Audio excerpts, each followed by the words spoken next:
की आपण जे केलेलं आहे ते सायकलचं एक कोळपं तयार केलेलं आहे. हा एक जुगाड आहे. या जुगाडामध्ये आपण काय केलेलं आहे, या सायकलच्या कोळप्यावरती 3 फण बनवलेले आहेत.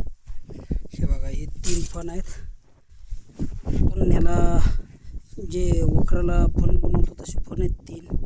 आणि हे जुगाड जे आहे ते हातकोळप्यावर केलेलं आहे. सायकलचं हातकोळपं तयार केलेलं आहे आपण आणि त्याच्यावर केलेलं आहे. आणि हे कशासाठी केलेलं आहे तर हे आपली 7 इंचावरची पेर आहे गव्हाची. हे बघू शकता आपण.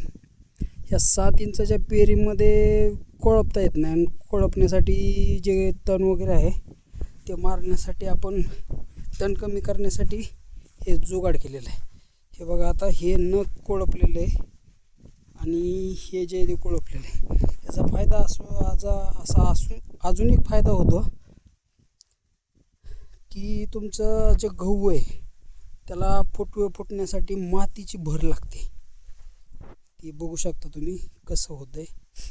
मातीची भर पण लागते आणि तुमचं तण पण कमी होते. याच्यामुळं आपल्याला डबल फायदा ह्या कोळप्याचा दिसून येतो आहे. हे बघू शकता तुम्ही.